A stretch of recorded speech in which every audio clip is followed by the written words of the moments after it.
Well, good afternoon, everyone.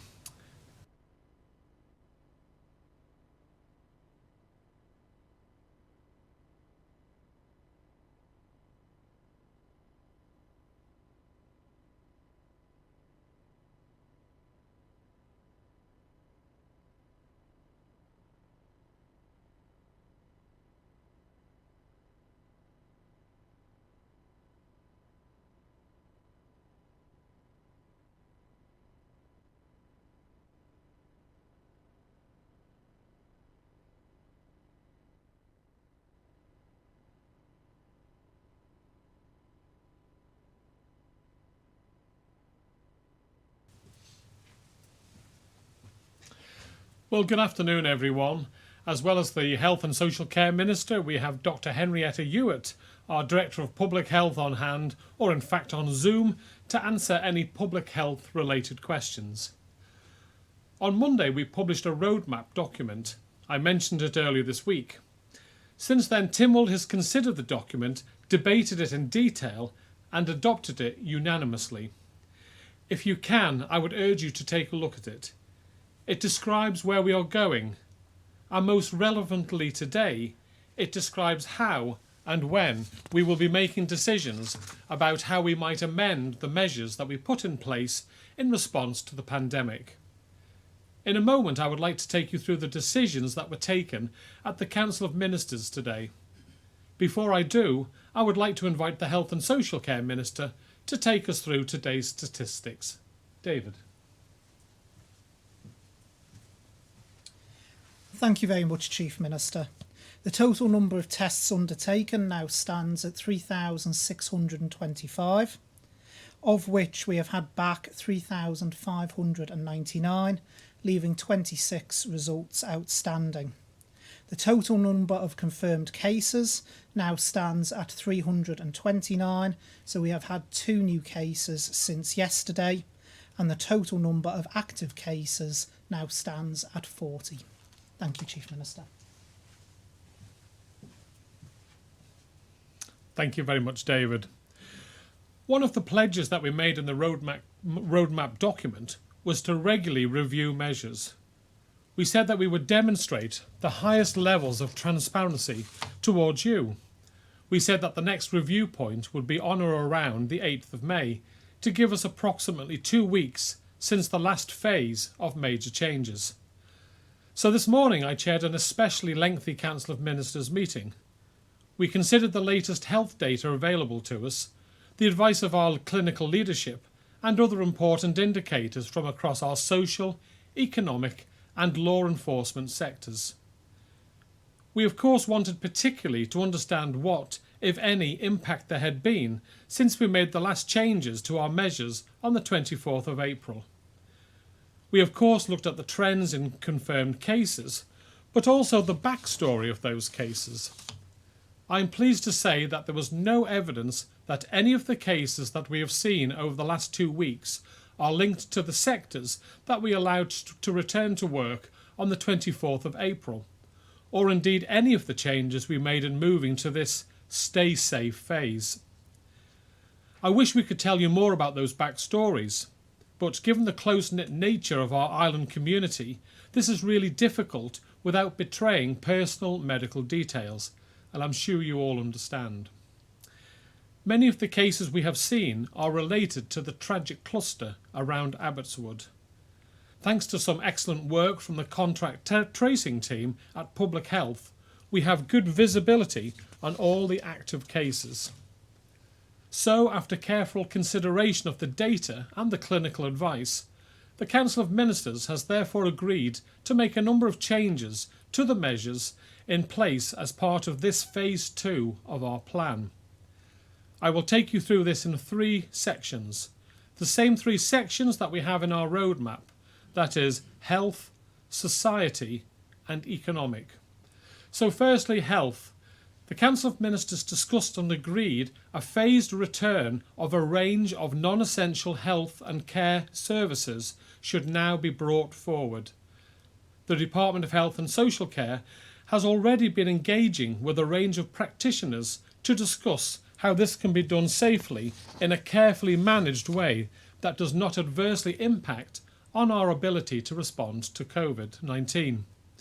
They will be bringing a detailed plan to the Council of Ministers next week, and we will hope to make announcements in the week beginning the 18th of May. I know this will come as a relief to many. I would ask people, however, to be patient. This cannot happen overnight. Bringing services back online is more challenging than taking them offline, especially, of course, when we have to be ready to respond to COVID-19 challenges for some time to come. The Council of Ministers agreed that given the current situation, we can now adjust the advice to those deemed vulnerable and currently shielding, to allow them, if they feel comfortable to do so, to take up 1 hour of exercise outdoor each day where possible. This is an opportunity, not an obligation. But we know how difficult lockdown has been for so many. We believe that as long as people maintain their distance from others and take other hygiene steps, there is real benefit to be gained from some fresh air. I am sure Dr. Hewitt will be able to elaborate on this when we take questions in a while. Secondly, society. The Council of Ministers considered a range of options relating to gatherings and the question of household-to-household meetings that I know are important to so many of you to be able to connect with family. The Council of Ministers agreed that we needed to be working towards this. Countries around the world are adopting models that work for their own set of circumstances. We need to do the same. I have always said, Manx solutions for our Manx situation. These options are challenging and we have to find the balance. Balancing what clinically we are advised we may now do with publicly what people need to do and what are ready to do.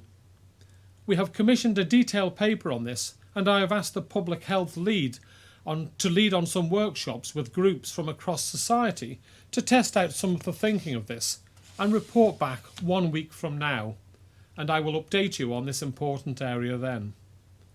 The Council of Ministers agreed that in line with any new measures on gatherings we may consider, we should also continue to work with sporting associations on the island to bring about a phased return to those outdoor sports that can demonstrate, through robust risk assessment agreed with government, how they will operate in a safe manner. This will continue through phase 2 of Stay Safe. We are not yet ready to allow indoor sport to resume, nor are we ready to allow gyms to reopen. The Council of Ministers considered papers on pleasure boats and small aircraft maintenance.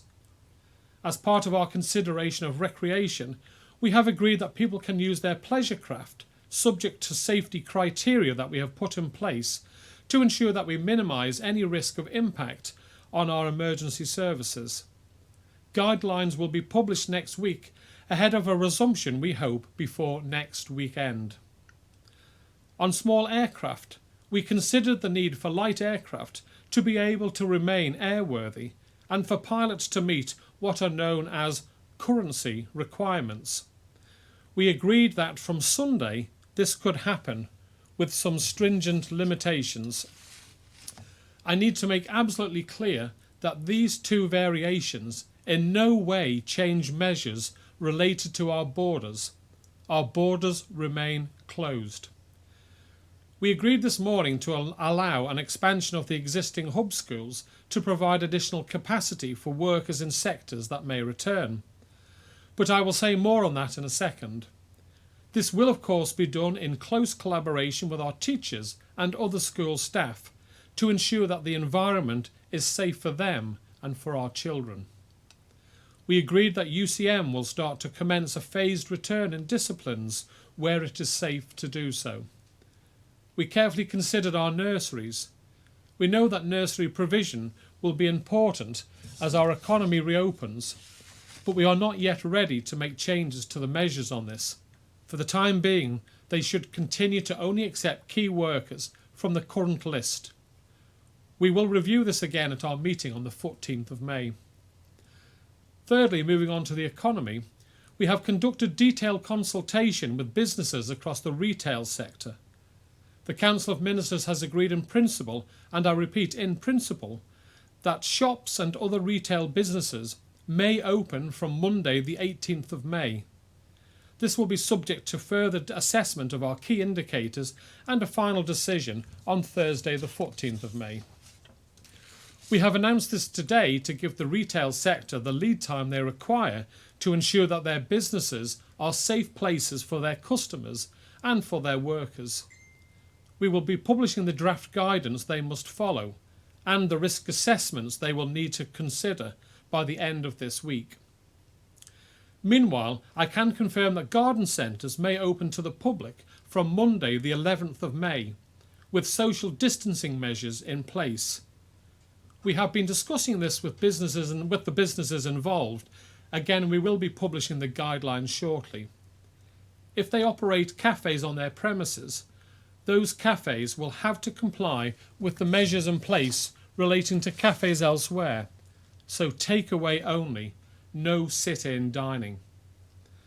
We did consider whether the time was right for us to allow more businesses, especially office-based businesses, to bring people back into their workplace. The Council of Ministers agreed that we were not yet ready for a major change on this at the time, but that we would start to prepare for this.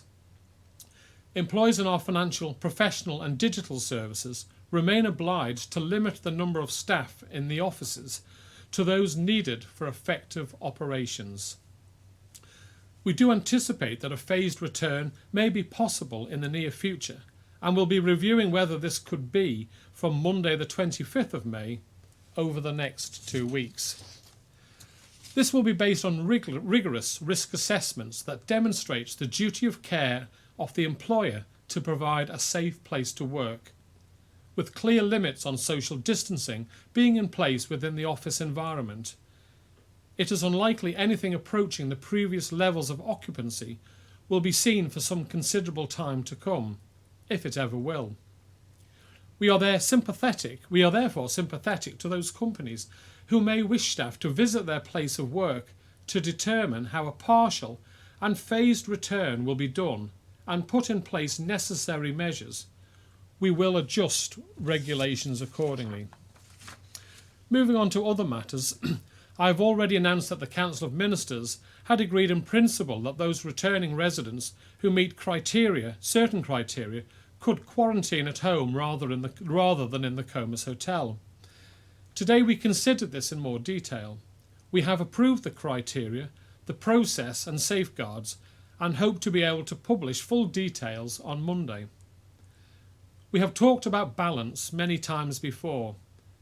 We need to balance the need to return to normality across health, society and the economy, and have announced some changes in each of these areas today. These are gradual changes being made in a measured manner, and we will issue further details on these aspects shortly. And of course, all of our measures will be subject to constant and regular review. I will now take questions. And first today I have Mr. Paul Moulton from MTTV. Paul. Thank you, Chief Minister. I mean, we're 2 weeks in now from having it opened up for construction, and clearly this is fairly well contained now. There's probably going to be quite a lot of frustration that things aren't moving a bit quicker. Do you accept that? I mean, we had a terrible link to you, by the way, so my apologies, but you're not opening hairdressers and things like that, even at this stage at all? That's not on your list? No, that's not on our list, Paul. I think that's further along. I've said time and time again, we will be taking small steps, regular steps. We'll be looking at the evidence, reviewing, and then if the evidence enables us to make changes, we make those changes. So we made some pretty major changes 2 weeks ago, where effectively 4,500 people from the construction industry went back to work. Now, I was castigated by some of you for allowing that to happen. But we had the data. We believed that we could allow that to happen without there being a spike in that data. We were proved right.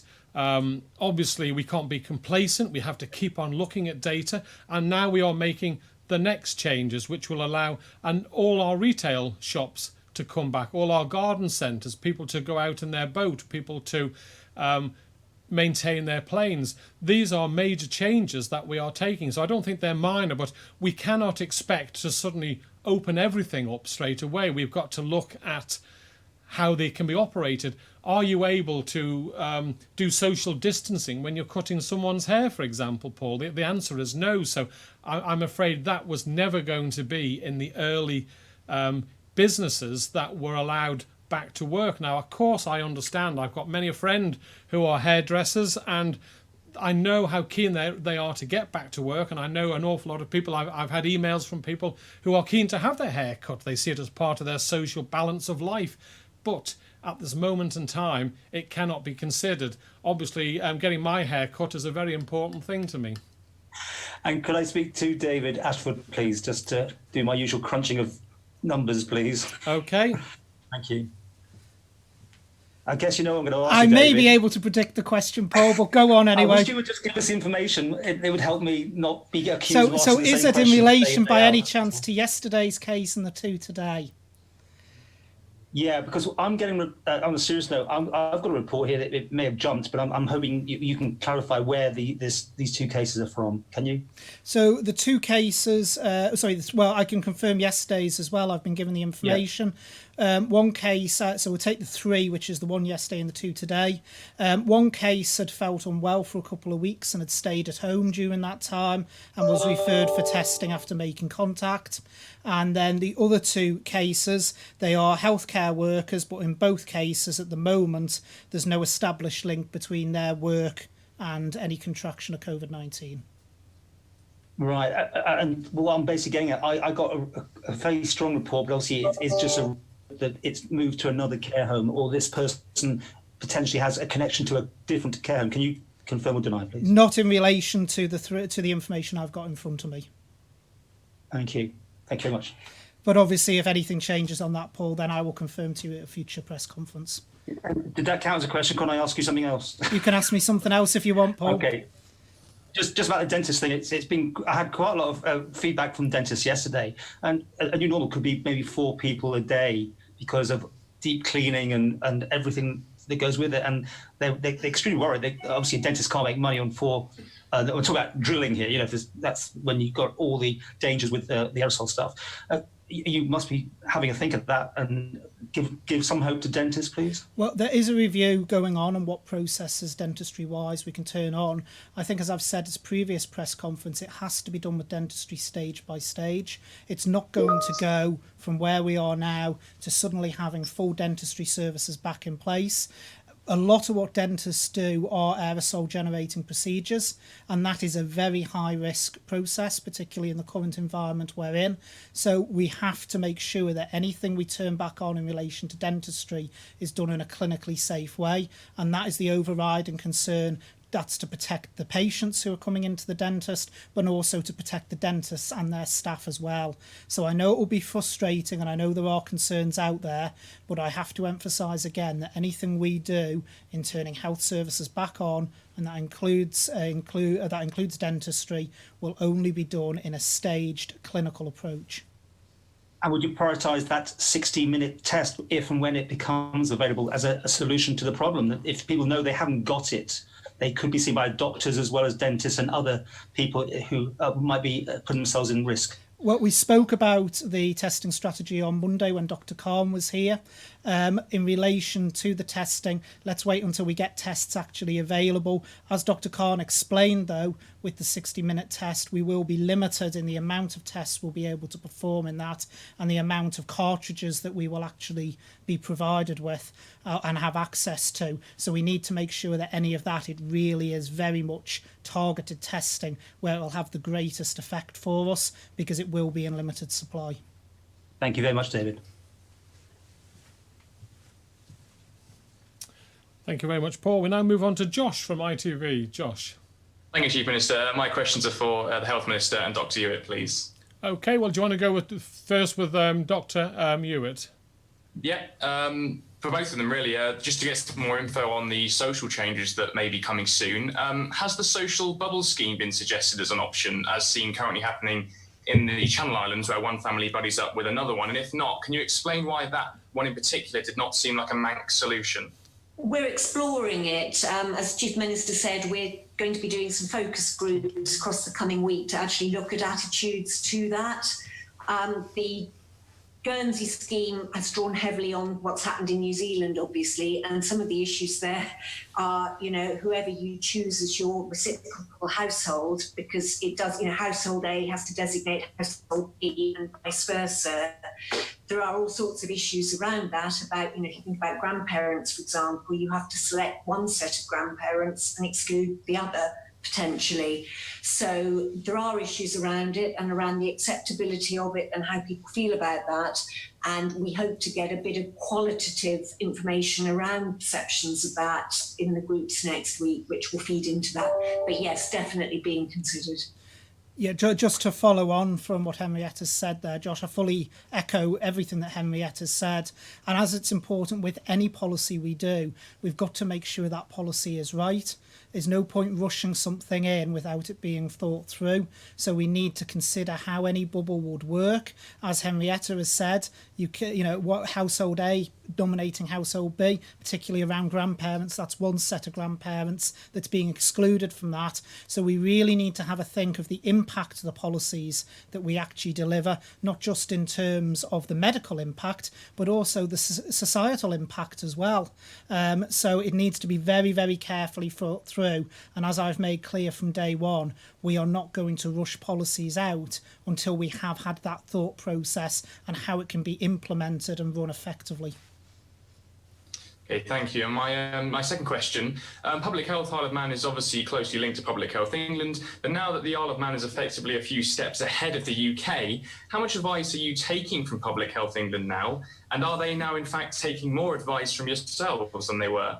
I don't think our relationship really works exactly like that. We don't reciprocally give or take advice directly. We share what we're doing through various fora. We learn from them, obviously things that they can do at scale that we can't do. We would take the evidence from there, but it's not a relationship that involves anyone, giving advice or taking advice in that kind of a way. Yeah, it's a reciprocal forum for sharing ideas and sharing processes.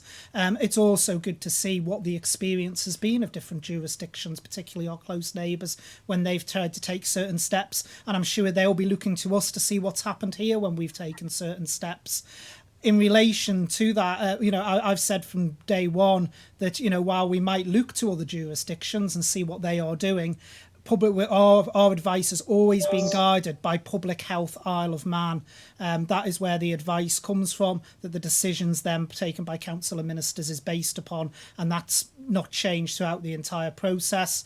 And, it comes back to that phrase the Chief Minister has used many times, having a Manx solution to Manx problems. So while we might see what's happening in other jurisdictions, we apply that where we believe it's most effective for us. Okay, thank you.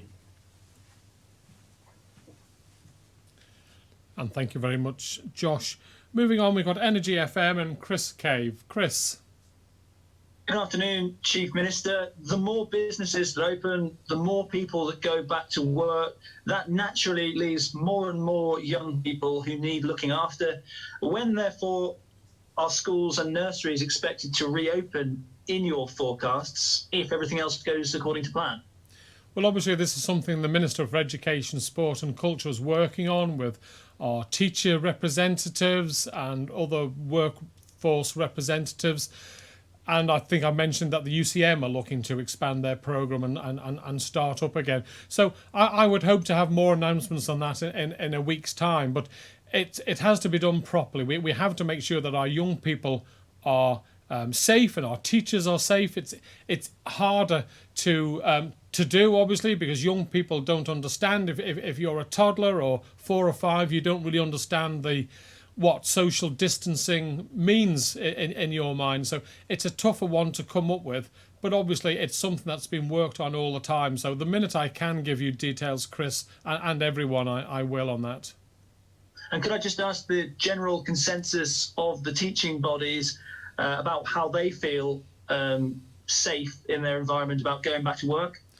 Well, let's remember that we already have 8 hub schools open on our primary schools, and all our secondary schools are open, and teachers are working a rota there. So we never closed all our schools. We just closed a number and kept going with the 8, because those 8 primary schools had the classrooms that looked after our children that had special needs, and we felt it was really important that we were able to keep that service going. So we are working with them. Obviously, we have to come up with a solution that's safe for everyone, but I'm confident that we will be able to start to increase the numbers in the next week or so. But obviously the Minister for Education, Sport and Culture, Dr. Allinson, will be giving updates on that in the near future. Thank you very much. Thank you. And in an era of baby steps, the easing of restrictions just to allow people into the garden to see loved ones is seen as a massive leap back towards normality. I suppose this is building on Josh's question from ITV, but following on from today's announcements, can you tell us whether or not we're likely to see more information, such as we see in Jersey and Guernsey's exit strategies, on how socialising with our family and friends will change through each phase? Well, really, I think Dr. Hewitt has already said, we are looking at how Jersey and Guernsey have implemented their plans. Jersey have done the partner family system for their own little bubble. We are ahead in stages. Jersey and Guernsey, for example, shut down all their schools. We didn't. We're at different levels in different areas, but we will observe what happens there.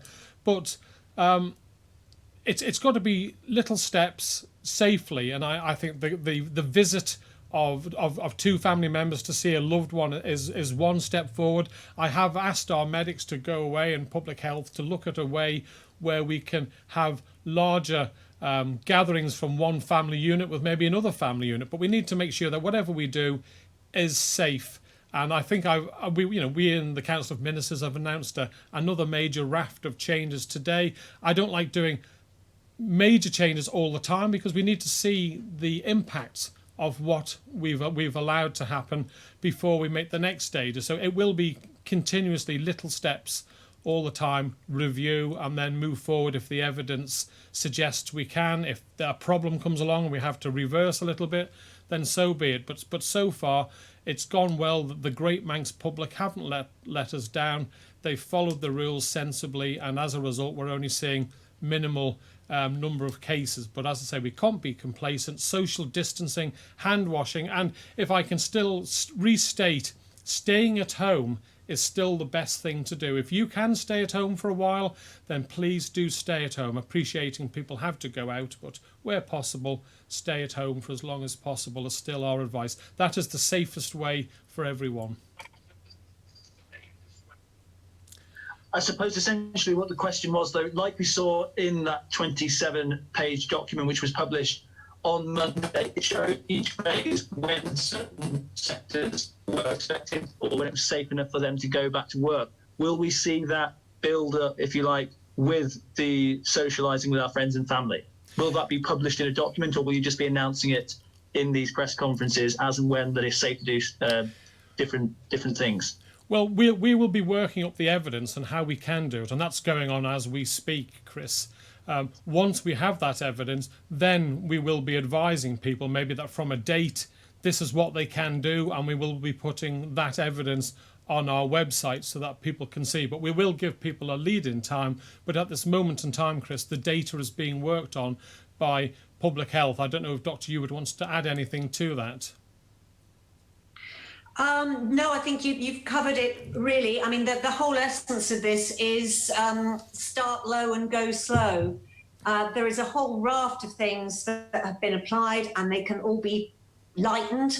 But if we do too many at once and the curve starts shooting up again, we're not going to know which were the real drivers of that and which ones to focus on in reining back. So we really do need to take this a step at a time. Okay, thank you, Chris. Alex Bell from BBC. Alex. Thank you, Chief Minister. And I'd like to throw this question to anybody who wants to answer it, actually. Sorry to beat the same drum, but it must be incredibly disappointing, possibly borderline offensive, to people who haven't seen parents, children, partners, to hear that while they have got to wait another week for any update on whether they can see each other, people with private jets and yachts can go out and take them for a spin. What assurances can you offer to these people? I'm trying to understand where you're coming from, Alex. We're allowing people who have their own boat, a pleasure boat, to go out to sea, and there will be certain rules and regulations. Planes is purely from a safety point of view. If the planes have to be maintained, you can't just start the engine up of a plane, sit it there for half an hour and then switch it off and that's it done. They have to be flown, and people have to keep their licenses. Now, we are allowing people to go and visit a loved one, but they can see them from the 2 meter distance from their house, either out on the street or in the garden, if that works. Now, that means everyone can see a loved one if they so desire. They just have to do it in a sensible way forward. So I don't think, I think your phraseology was unfortunate. Yeah, well, what I meant is to suggest changes to things like pleasure craft and planes does seem a little frivolous compared to the very real problems that families are facing with not being able to see each other. Well, that's why we allowed people to go and speak to one another. Obviously, we've allowed golf, we've allowed fishing. You didn't realise that. We've got to allow people, where possible, to go about their normal way of life as soon as possible, but safely. And at the moment in time, we are trying to work up a policy where it is safe. There are three reasons we have such a flattened low curve. One is we close the border. Two is we test, trace. Three, that the Great Manx public followed the rules on social distancing. We are in the position we are now where we can start to review and allow events and activities and who we see back as a result of those three events. But as Dr. Hewitt said, if we allow too much activity at once and we see a spike in the number of cases that we get from coronavirus, then we won't know what caused the spike, and even with the tracing. So we are looking at how we can maybe increase the number of visits or the number of people who can visit one another, but of course you would still have to do the social distancing. That's being worked on, and I think some of the steps we've made, I've had really good feedback from people who are really grateful that now a family member or two family members can come and see them, albeit from the 2 meter distancing. Thank you. And just as a follow-up question, if you like, to Dr. Hewitt, if I could, please. Yeah, Dr. Hewitt. There was mention today of focus groups happening over the next week. Very useful to measure public opinion, I'm sure. But as the administration has insisted over and over that clinical advice is the main guider of policy, why are decisions being put in the hands of the public? They're not being put in the hand of the public any more than they're being put in the hand of the clinicians. These are all different perspectives. Clinicians have a specific perspective, and the most important one around that is their assessment of what changes could do to demand on healthcare, whether it's going to destabilise the health service. So that is very much their area of expertise. But there are a lot of other areas in which the fact that you have a medical or other clinical degree or professional background doesn't actually qualify you to speak with any expertise at all. And those sources of information need to be taken from other sources.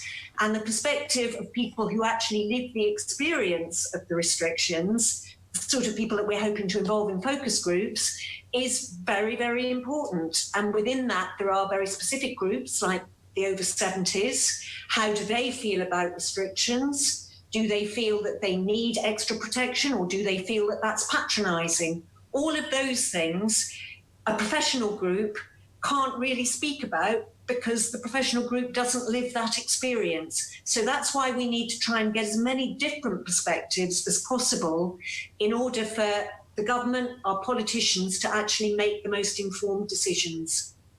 Thank you, that's very helpful. Thank you very much, Henrietta and Alex.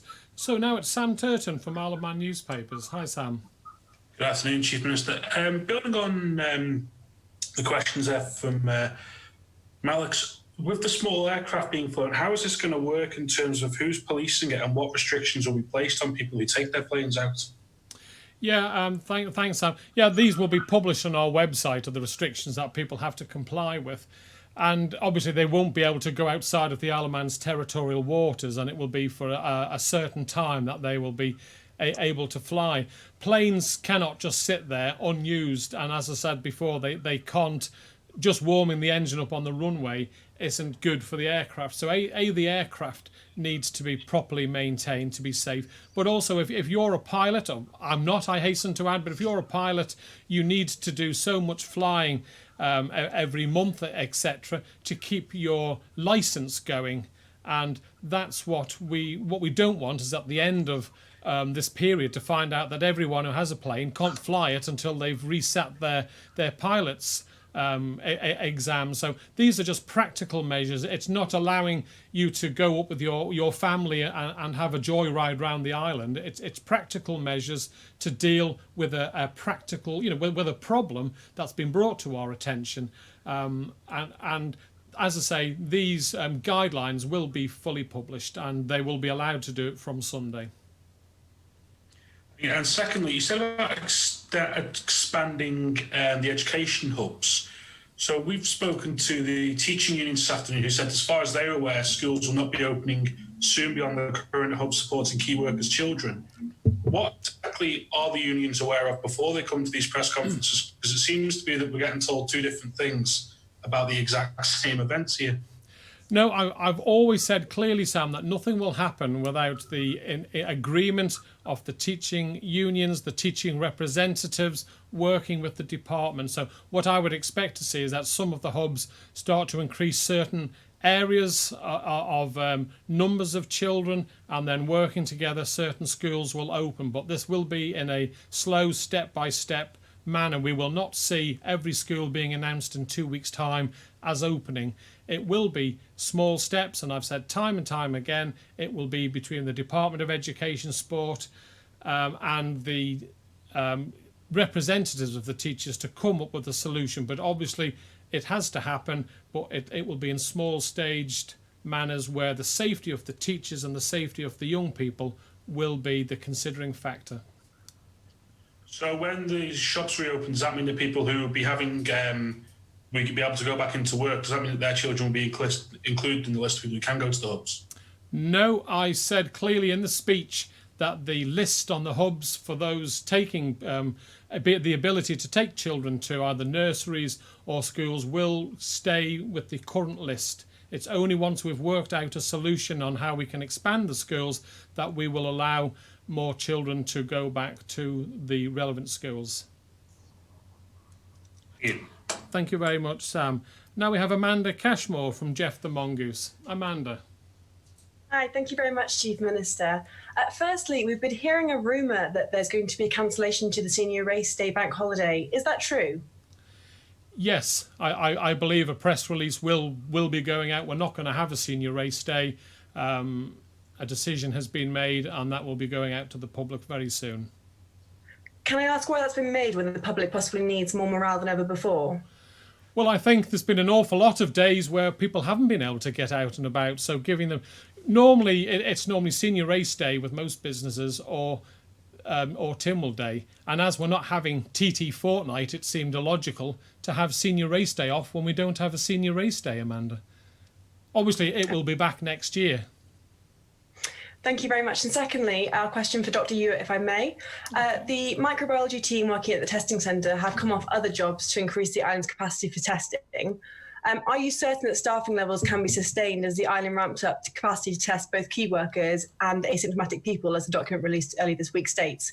And could that last for a prolonged period of time? Would you be able to sustain that staffing level? Can you just clarify me which staff group you're referring to? Are you talking about the people who take the swabs, or the people who process them in the lab? The processing of the testing centre. Right, I mean, that is largely automated, so the limiting factor are more about the equipment and the reagents and the platform that the testing is done on. And is that sustainable for a prolonged period of time to increase that testing and to sort of carry that on over the next couple of months or even longer? Yes, it should be. It should be. Thank you. Okay, thanks very much, Amanda. We now move on to Alex Wotton from Manx Radio. Alex. Good afternoon. Could my first question be for the Health Minister, please? Yeah, no problem. David. Thank you.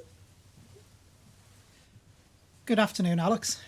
Good afternoon. Can we have an update on how many people in Abbotswood Nursing Home are currently positive with COVID-19 and what percentage of the home, of the residents that is? And do we know if there's a presumed recovered number for the home specifically? I can give you all apart from what the percentage of residents is because I don't have it here.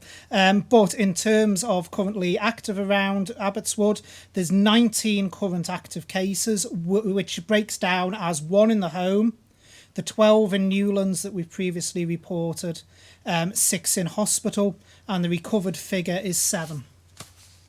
Okay. And I should emphasise that's presumed recovered in the same way as we calculate everything else. Okay, and my second question is for you as well, actually. Could we have an update, if possible, on the Sir Jonathan Michael report? Has the current pandemic changed the pace at which any progress is being made? It has changed the pace because obviously we've had to redeploy staff elsewhere across the department. We have made progress on some of the things mentioned in the Sir Jonathan Michael review, though, such as telemedicine and around telephone consultations, because we've had to do that as part of this pandemic planning. And as I think I've stated at the podium before, there's some things that we've already changed around services that we will probably want to keep past this. And certainly telemedicine is one of those. So yes, there has. We will be extending the consultation in relation to Manx Care and the bill that will be coming before the House at some point. And we will probably have to push back the date for the implementation of Manx Care because there has been impacts in that regard, and also the advertising for the Chief Executive of Manx Care has been put back as well because we don't feel it's appropriate to be going out for that at this time. Do you have a number on the delay then? We keep talking about timescales, and again, I know it frustrates people, and I know it frustrates our partners in the media, such as yourself, more than ever, but I'm not willing to put timescales on things because it depends when we can turn services on and get DHSC back into the normal position or as near to normal as possible. At the moment, the whole focus around the Department of Health and Social Care is our fight, quite rightly, our fight against COVID-19. Thank you. Thank you very much. Alex, we now move on to Leanne Cook from 3FM. Leanne. Good afternoon, Chief Minister. You've confirmed today there will be a phased return of non-essential healthcare on Ireland. Could you just clarify or give more detail as to what this will actually cover? Well, obviously it'll cover minor operations, podiatry, chiropractor, dentistry. I don't know if Dr. Hewitt wants to add onto the list. It's being worked on, so it's got to be done. Again, I keep on mentioning this in a safe way forward, and proper procedures have to be worked on how you can protect the patient and your own safety when doing it. I don't know, Dr. Hewitt, if there's anything you can add to that. Not really, because this is obviously an operational DHSC issue, but I do know that operational colleagues are working on the prioritisation and timing and phasing of this at the moment. Yeah, I'll bring in the health minister, and he might be able to shed a little bit more light on the exact types. But that's what I've said I would expect to be the case. So again, Leanne, it's about a phased approach. As I think I've said before, it's a lot easier to turn things off than it is to turn things back on. We've got services around, for instance, cancer patients at the moment that are suspended. So I think, as I've announced previously, we'd be looking again in a staged approach at the various different types of cancer treatment and cancer care we provide and turning those back on. We've mentioned another one here today, actually earlier on, which is dentistry, and how we can do that in a proper clinically managed phased approach. And then, as the Chief Minister has said, those around the minor operations, which is known as elective surgery. We suspended all elective surgery at the start of this, and as we start changing our processes, we will look which areas of elective surgery we can bring back online. So those are the main key areas, but I do need to emphasise again, none of those services are going to go from as it is now to back to normal in one step. It will be a very much a phased approach based on clinical safety, both for those who are actually undertaking the procedures and also the patients themselves.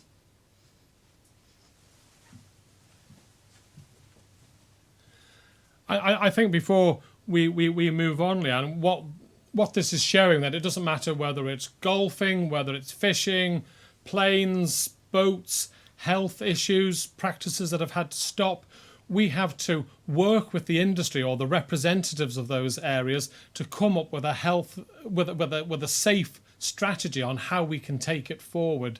And that's what we're doing on a number of issues. It's what we have done, where we've successfully reintroduced some areas, but we're constantly working behind the scenes on how we can come up with strategies to make it work, but also make it safe. That's the most important thing. We've done so well as an island to flatten the curve, but we can't throw it all away by being irresponsible and maybe rushing in returns in some areas until we've come up with a proper strategy on how we can clinically deal with it, but have a good health and safety and public health offering in these areas, Liam. Okay, right, and finally we have Simon Richardson from Business 365 magazine. Good afternoon, Simon. Good afternoon. I'd like to return to the matter of opening the Isle of Man's borders.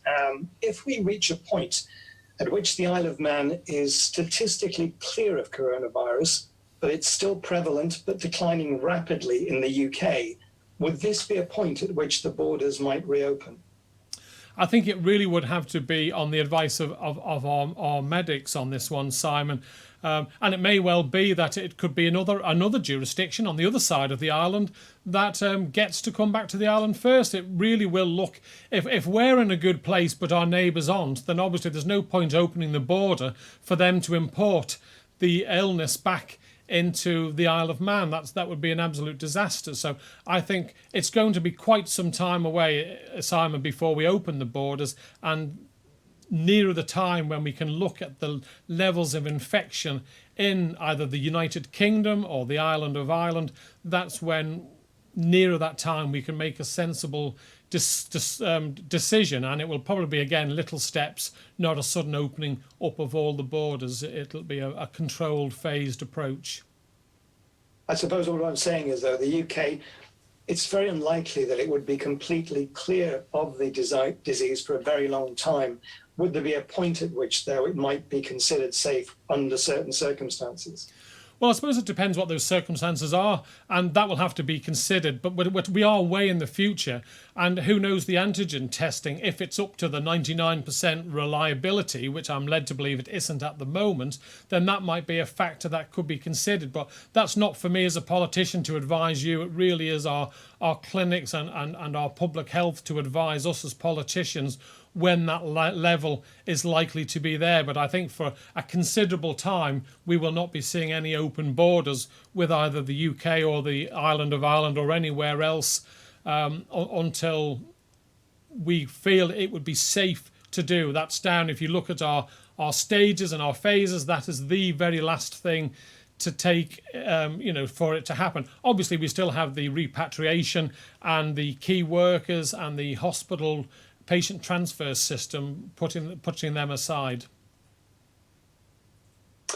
And finally, the UK is now, it seems, facing its deepest recession for over 300 years, with a huge rise in unemployment and the loss of thousands of businesses. How much do you believe that the economic crisis that will follow the pandemic in the UK might hinder the Isle of Man's road to recovery?